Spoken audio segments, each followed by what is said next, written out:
Hopefully everybody can see my screen. I'm going to assume that since none of you can talk to me. Today, we're going to be talking about adversarial emulation. So the challenge that we have in our industry is that when we look at offensive security, there tends to be a win-centric or an ego-driven view. And so the entire agenda of what we're going to talk about today is how do we transition offensive security from the way it is today into a business-centric, results-driven mission. The business is not interested in security testing that just continues to find the same thing. From an offensive security side, that's the grind of, we've all seen this many times before. We get called in, we do the penetration test, and then a year later we come back and it's the same things. Nothing changed. Why? Why does that happen? How can we fix that? And then on the business side, they're frustrated too. They don't like hearing the same things over and over again. And this has been the challenge since the 1980s. How do we bring information technology in alignment with business goals? So one of the caveats to this conversation is we're not going to do a technical deep dive. As the Gruck says, if I give a man an O day, he'll have access for a day. Teach a man to fish, and he'll have access for life. And so what we mean here is I'm going to show a lot of concepts and frameworks and different sort of cheats and ways to think about the problem from the blue, the red, and the purple side that will allow you to have access for life, as opposed to here's a PowerShell script that will work for the next 15 days on 2 of your assessments. So who am I? I'm the founder and CEO of Sythe. I also co-founded and run a nonprofit called the ICS Village with my good friend Tom Van Norman. And I also founded a consultancy called Grim. And if you've ever seen the unicorns around, that's me acting ridiculously, most likely. So the reason that I started this talk is that a few years ago, a Fortune 50 had suffered a breach and came to us, and they had done a full competitive analysis of what offensive security had offered. And that was the idea for Sythe. But one of the things that I want to kind of bound this with is that from that first initial conversation with them back in 2016, I started down this track of thinking of what is it about information security, about cybersecurity, that is so different from any other discipline in humankind? Why is this the one place where somebody else seems to know my stuff better than I do?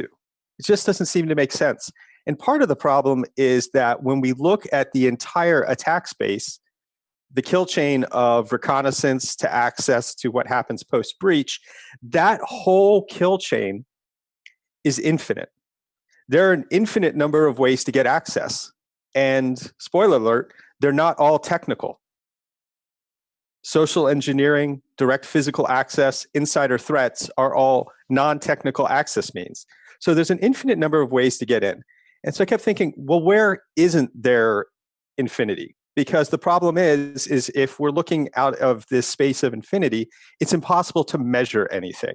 Because whatever metric I use to try to measure something is going to be proven false tomorrow, which is what we see in the industry. We're really good at understanding and fixing yesterday, and then we get surprised tomorrow. Well, if we can find a place to bound that, we won't get surprised. And so the two areas that I realized where it's bounded is once an attacker gains access. So I'm on box, I have shell, I'm in your enterprise, but I haven't done anything yet. After that, I need to have two things to be able to accomplish my goals. I need to be able to communicate, because if I can't talk with that code, then it doesn't matter. And that code needs to do something. It needs to have capabilities. Well, the way I communicate is actually bounded by the defender. I can't talk some way that a defender hasn't enabled. There's only so many ways that computers can talk to each other. That's all the possibilities, and that's a finite number. And there's only so many ways that computers in your organization are actually going to be talking. And I, as an attacker, I have to blend in with the way that they talk. I have to be the proverbial wolf in sheep's clothing, because if I'm not, I will stick out or it won't work. I can't bring something super secret to the table because it'll stick out. A metaphor that I like to use here is you don't have to speak Russian to know I'm not speaking English. And so if everybody in there is speaking English technically, and I speak another language, you're going to see it. And then what do I do once I'm there? So I can talk, and I can only talk so many ways. When we look at what an attacker does, they only do so many things. If I landed on your box and started playing Minecraft, okay, you know what? You might not like that, but it doesn't have a risk to the business per se. So the goals of what I need to accomplish and how I have to accomplish them are also bounded. And so I believe that the bounded attack space philosophy that underpins this conversation is that I can only talk so many ways, I can only do so many things, and all of those state-based permutations are the whole attack space. So the value of post-exploitation is that now I'm really working with the different kinds of users. Anybody who's ever worked in information technology for more than one day is quite familiar with the user in the upper left corner. And then, of course, we have the user who knows more than you do. We have your proverbial Elon Musk. And then down to the bottom right, we have capturing the insider threat perspective, our good friend, Vladimir Putin.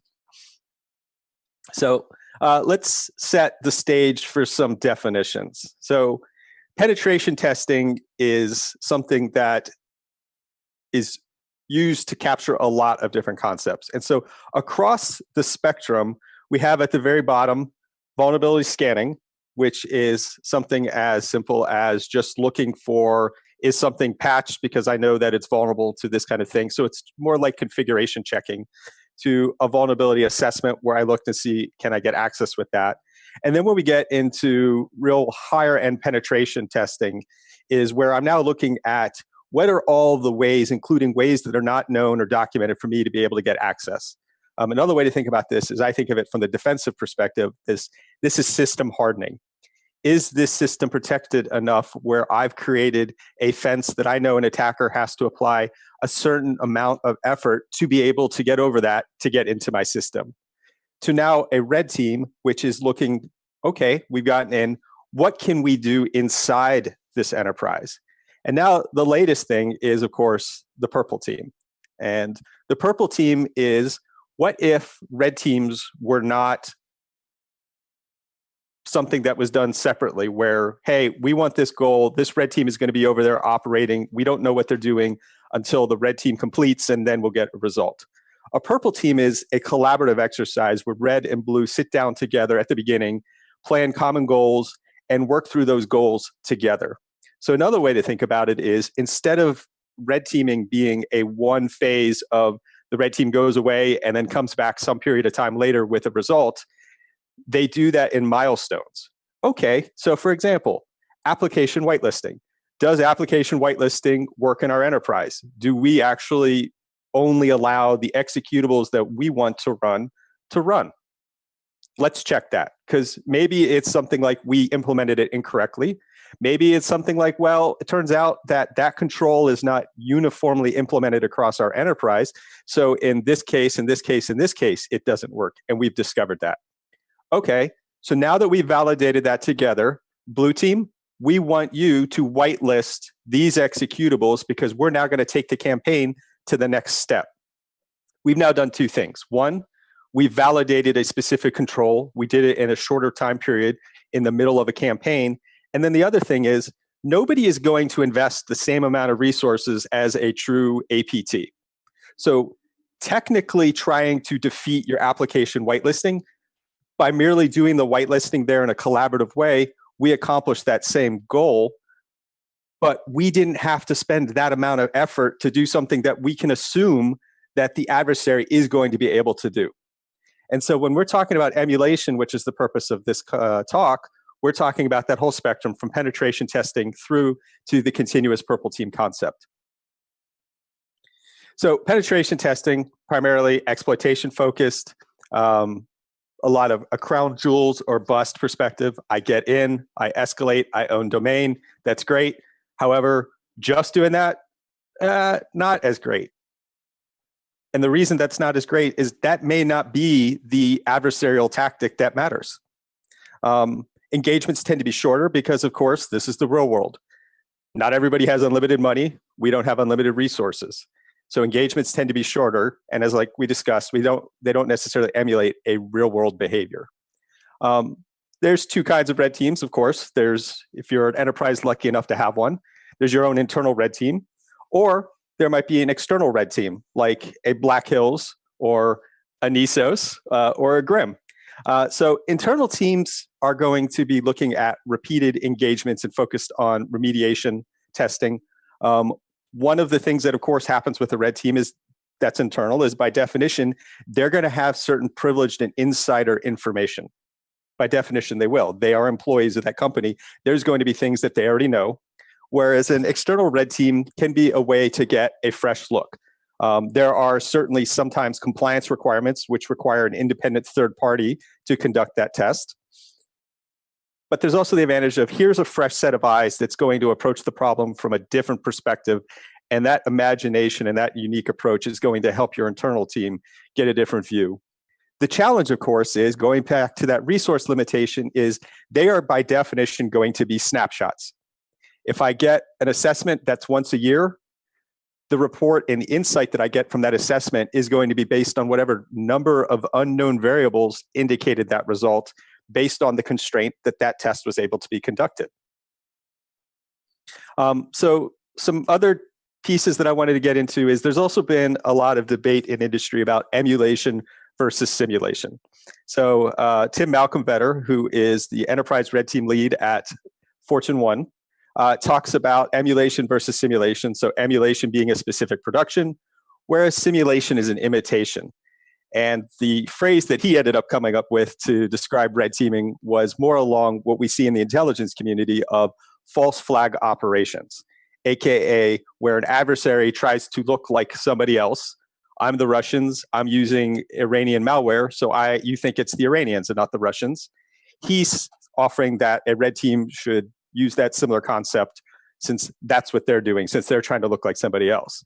And of course, in our industry, nothing is without debate or contention. So the exact opposite definitions here by my good friend Katie Nichols, who's over at Red Canary. Whereas emulation is more in the spirit of versus matching an adversary directly, whereas simulation is an exact match. And the reason that this is important is that we have this challenge in our industry with the industry of breach and attack simulation, where simulation, attack simulation, has been given a particular definition as defined by Gartner and Forrester analysts. And so this is just something that is creating confusion. My personal perspective, I think when we're talking simulation, we are talking about the reproduction of something in a safe way in an environment, and emulation is where we are trying to specifically look at adversarial techniques, tactics, and procedures to pull those behaviors in.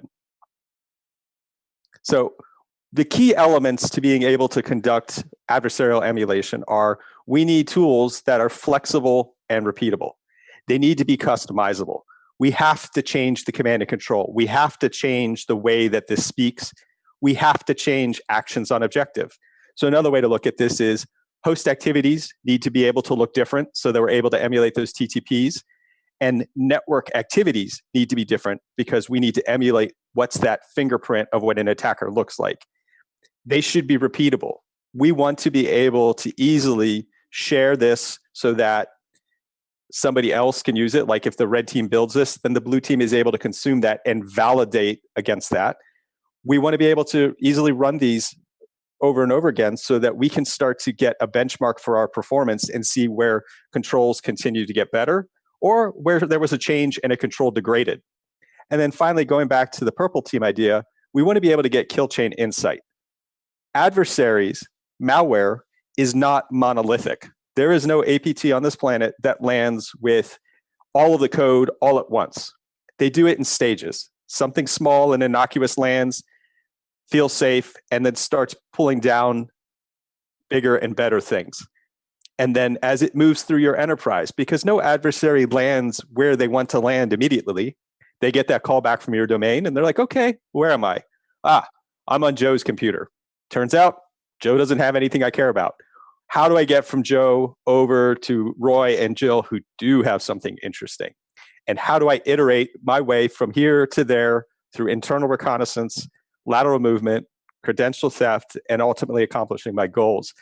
Being able to split the campaign into that depth from stage 0 to stage 1 to additional actions, we want to be able to see that insight. So another industry concept is the white box versus the white box versus black box testing. White box, you as the emulated adversary, you know everything. Black box, you don't know anything. Start from scratch, figure it out. Personally, I believe that white box testing is, for the most part, the best way to go. Again, going back to, we have constrained resources. We can assume that our adversary, in time, through all of the many resources and interests that they have, depending on your threat model, will get the information they need to conduct an intelligent, iterative campaign. So again, in terms of emulating the adversary, the white box approach automatically gives them that level of knowledge, which we can assume they will get. So it's, again, another example of how I can cheat and emulate an adversary without having to invest the time and the resources to do it. Defense validation. So the concept of defense validation is the red team is attempting to emulate a behavior. And this is an important concept. We want to be behaviorally focused. Being able to emulate any kind of ransomware, because there are going to be all sorts of different variables that are going to test and evade your controls in all sorts of different ways, is much more valuable than just saying, hey, I grabbed a sample of WannaCry from the environment, I reverse engineered it, I neutered it so it's safe, and we can run that in our organization. The only thing you're going to learn from that is your signature IOCs for that WannaCry payload, and specifically what that payload does. So your red team, you want to be able to be creative and flexible. If today I can be an APT, tomorrow I can be an insider threat, and I can be any one of those things in a lot of different ways. From the blue team side, we're looking at controls validation. So is my firewall still blocking that? Is my SIM logging this? Vendor validation. Am I able to monitor that something is being exfiltrated to DNS? The ability to validate that all of this defense in depth that I've built up through numerous controls and products, because spoiler alert, we buy a lot of products that sit on a shelf because they don't get used. And a lot of the reason that they don't get used is because we're not getting what they need to do to work. And the ones that we have implemented aren't optimized to get to do what we work. So that's the defense validation from the blue team side. And then finally, of course, is the executive perspective. Hey, we're spending a lot of money. We're spending money on people and products. What are we getting? Where is their value to us versus, oh man, that snake oil got us. So you want to be able to validate these investments. And a great example is a managed service security provider. What am I getting? Are they still awake? What's my ability to run something through the environment and validate, are they going to catch that? Why didn't they catch that? What's the missing element of being able to break that problem apart? So threat intelligence. So threat intelligence today, I would argue, is in the trough of disillusionment. We went from, wow, sexy dark web scanning is the greatest thing ever, to, well, what do we actually get for it? And there's several problems. First of all is the emphasis on static identifiers. It leads to disappointing because, of course, adversaries have already built change and entropy into their campaigns. I'm not going to continue to go to the same domain over and over again. I'm going to build it in so that every 24 hours, my malware automatically goes to a new domain. Because once you've blocked out one, I still have malware that can be active and can still get past that kind of control. The other challenge we have is that threat intelligence, for the most part, can be very generic. Okay, you've discovered that that's happening over there. Does that mean it's a threat to me? How is it a threat to me? And so where there's really rich intelligence data, of course, is in the analyst reports. And analysts write some fantastic reports. The problem is they're 40 to 60 pages long. And that means you have to read them. And then after you read them and parse through all of that information, you then have to figure out, how do I take that information and consume that into my environment to easily be able to take advantage of that threat intelligence? One thing that's been created, and I should have put in this slide, was released last year in October, is a natural language processing platform called Tram. It's built by Mitre. And what it does is it combs through analyst reports and automatically tries to template them into the Mitre Attack framework, which we'll be discussing shortly. So you can't talk about threat intelligence without referencing David Bianco's Pyramid of Pain. This is the framework for understanding how easy is it to take what we are trying to replicate and emulate and bring that into our environment. And so this pretty much is a different way to discuss what I just said. Anything from hashes to domains, fairly easy to do, and that's a lot of what we see. Specific artifacts starts to get more challenging. And then that very top piece of my ability to emulate specific tools and TTPs, that's difficult. And part of why that's difficult is that today's threat intelligence industry is challenged with coming up with ways to make that easy to consume. So this is, again, another shout out to Katie Nichols. This is a derivative of an idea she had. And this is fundamentally what the Tram Project is going for, which is looking at a specific campaign description and automatically pulling out what are those Mitre Attack tags to that so that I can start to build campaigns from that for emulation. A more detailed example, this is something that was recently released by Microsoft. This is the Astaroth attack chain. They just published this a few days ago. Also just orienting the audience in all of the references and sources I have. I post the link in the bottom right. So anytime there's something where there's even more data information, it's accessible from the slide. So in this case, Astaroth, at a high level, it spearfishes with a URL. That URL pulls down a batch file that has a one-line call to JavaScript. That JavaScript uses some fancy on-host pieces to pull down an executable in 3 stages. And through a combination of DLL hijacking and process injection, it then replicates the entire stage of the executable. And at that point, goes and starts to steal. First thing it does is host enumeration. What security controls are on this host? Because as an adversary, I'm going to have already enumerated back in my lab all of your potential host security controls. Your antivirus, your EDR, I have those. I've reverse engineered them. I know how to blind you. I know how to disable. I know how to deceive. And so I just need to make sure that I know what I'm looking for on that host, and then that I'm going to act accordingly so you don't catch me. And then at this point, the campaign goes and starts stealing password and email credentials and sends those back home. So we can already see the phases at a high level for what we want to emulate for that adversary. And again, another example of the fact that an adversary is not monolithic. In this case, the adversary had 5 different stages of different pieces of code doing different things before it finally assembled itself into that full piece. And here's a great example of our ability as a red and a blue team to understand what controls are best optimized to be able to foil a campaign like this on the host or the network level. And at what point is that easiest for us to do that? Of course, everything's about Mitre Attack. I've referenced it several times already in this talk. And on top of that, they've come out with even more details in Mitre Attack. So the advantage to Mitre Attack is, first of all, it's a common language.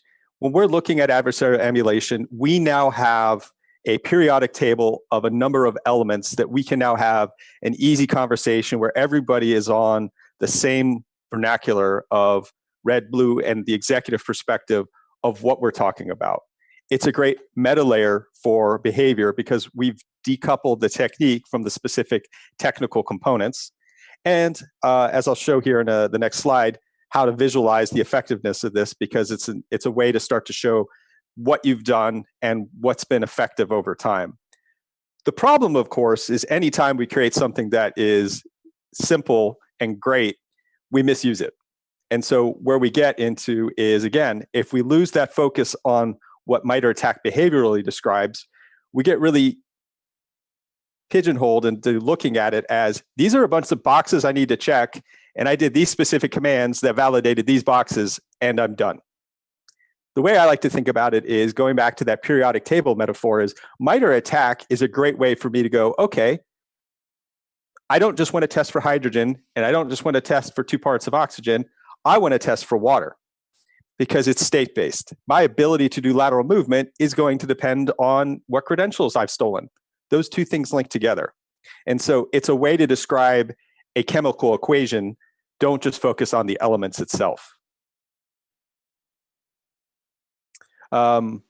So open source option, this is something that a number of us, and I'll give the biggest credit to George Ortiz, who's an instructor at SANS, we came up with about 7 months ago, this idea that there are a number of offensive security tools, open source and commercial, that are available.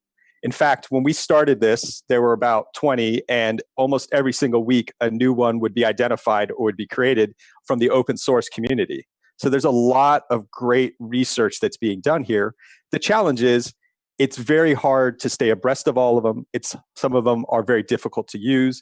And so what we did is we created this C2 matrix, which is effectively a compendium and a decision tool to help you decide what's the best tool for me to try to emulate the adversary that I'm trying to emulate.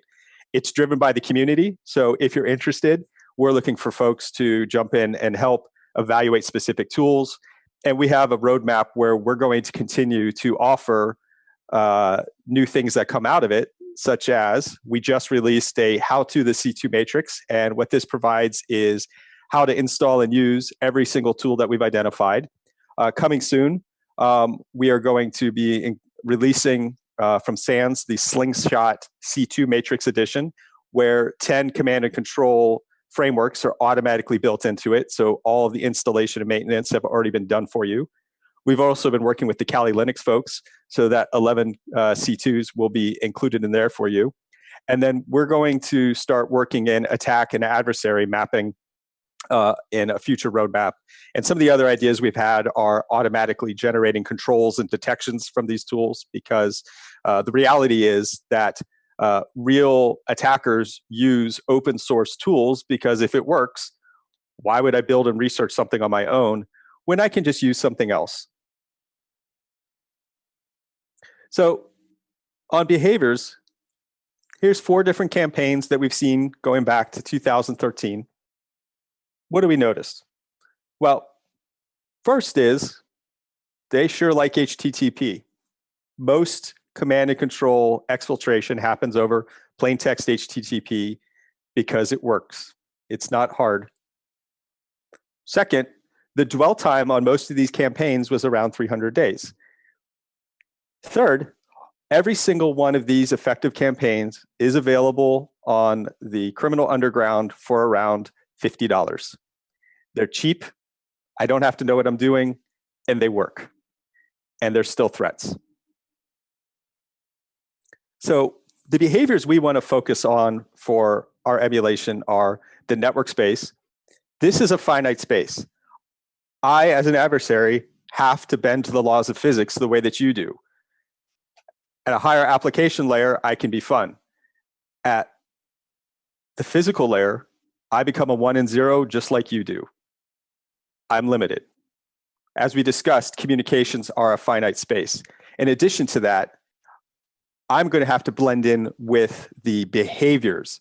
If a computer starts beaconing and doing a whole bunch of activity and sending a whole bunch of information out to the internet at 2 in the morning when office hours are only 9 to 5, that's a behavioral anomaly. That is a way that I can easily go, right? I didn't even have to be clever. I can see that that adversary sticks out like a sore thumb just based on the behaviors that they're emulating. And then infrastructure. The cloud is your friend and your enemy. We are now in this point where the cloud is everywhere and nowhere. At the end of the day, it's something that you need to pay attention to, because it's awful. It can be difficult to understand what kinds of network activities are happening on these points that are constantly spinning up and down and might be out of your purview. Lateral movement. Lateral movement is my ability to move through your organization from computer to computer, hopping my way from my initial access point to the point of interest. I'm going to use vulnerabilities. I'm going to use credentials. I'm going to spray passwords and see what works, and I'm going to work my way through. Lateral movement, though, is a combination of network and host activities. I need a computer inside your enterprise to actually run the commands to initiate the traffic that is going to allow me to move through the organization. And so things that we need to be looking at is, first of all, things like segmentation control. Should these computers be talking to each other? Should these be on the same network? Host activities, what kinds of things am I as an attacker going to do on an objective? Destruction, building things, modifying things. This is why backups are so important, but are your backups safe? Have you done your backups? Escalation. Escalation can happen through engineering and then the concept of vulnerabilities. 0 days are ones that nobody knows about, and there's no patch. End days, we've been notified, are the patches installed and preventing it? Persistences. What kinds of services or my ability to work in user space to allow me as an attacker to continue to survive a user rebooting, a user patching, a user reinstalling?